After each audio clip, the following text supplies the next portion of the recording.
का टाळी? पहा लक्षवेधी रात्री 8:20 फक्त जय महाराष्ट्रवर।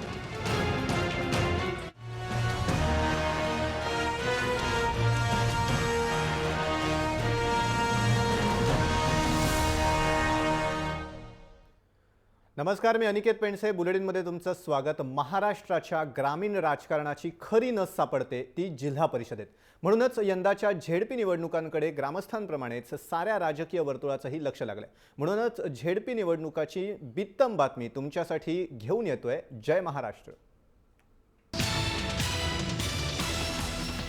कोल्हापूर जिल्हा परिषदेसाठी स्वाभिमानीनं भाजपसोबत येण्यास नकार दिलाय। स्वाभिमानीच्या या निर्णयानं दुःख झाल्याचं भाजप नेते चंद्रकांत पाटील यांनी सांगितलं। याच वेळी उमेदवारांची गुणवत्ता पाहूनच उमेदवारी दिली जाईल, गुन्हेगारांचा विचार केला जाणार नाही असंही त्यांनी सांगितलं।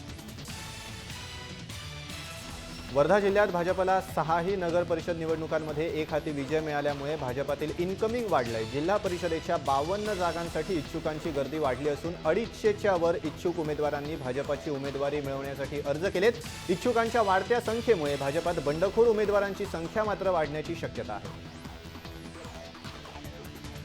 बुलढाणा जिल्हा परिषद निवडणुकीत भाजप आणि शिवसेनेनं स्वबळावर लढण्याची तयारी सुरू केली आहे। यामध्ये आता स्वाभिमानीचे राजू शेट्टी यांनी बुलढाण्यामध्ये सभा घेऊन स्वबळावर लढा असे आदेश कार्यकर्त्यांना दिले।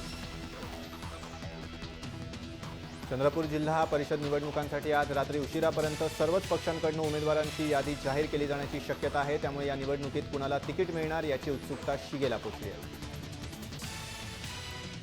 लातूर जिल्हा परिषद आणि पंचायत समिती निवडणुकांसाठी काँग्रेस आणि राष्ट्रवादीनं एकत्र येत आघाडी करण्याचा निर्णय घेतला। या निर्णयाची अधिकृत घोषणा देखील लातूरमध्ये करण्यात आली आहे। राष्ट्रवादीचे जिल्हाध्यक्ष बाबासाहेब पाटील आणि काँग्रेसचे माजी मंत्री दिलीपराव देशमुख यांच्यातली चर्चा यशस्वी ठरली। राज्याचे विरोधी पक्षनेते राधाकृष्ण विखे पाटील यांच्या सौभाग्यवती शालिनीताई विखे जिल्हा परिषद निवडणुकीच्या रिंगणात आहेत। शालिनीताई यांनी जिल्हा परिषद निवडणुकीसाठी लोणी खुर्द गटातून उमेदवारी अर्ज दाखल केलाय। आज प्रांताधिकारी कुंदन सोनावणे यांच्याकडे आपला उमेदवारी अर्ज दाखल केलेला आहे शालिनीताई विखे पाटील यांनी। सांगली जिल्हा परिषद आणि पंचायत समिती निवडणुकीत वाळवा वगळता काँग्रेसनं स्वबळावर लढण्याची तयारी सुरू केली अशी माहिती काँग्रेसचे ज्येष्ठ नेते पतंगराव कदम यांनी दिली। यावेळी बोलताना त्यांनी शिवसेना भाजपवर तोंडफूक घेतलं।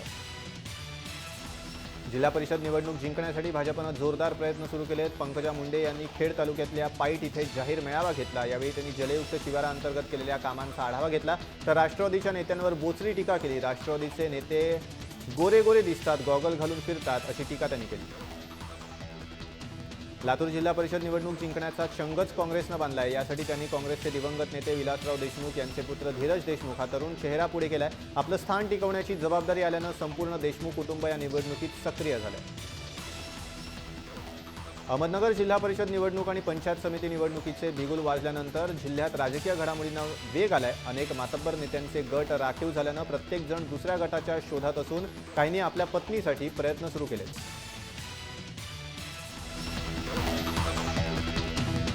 या होत्या जिल्हा परिषद निवडणुकींसंबंधी 10 महत्त्वाच्या घडामोडी। वेळ झाली इथेच थांबण्याची। तुम्ही पाहत राहा जय महाराष्ट्र।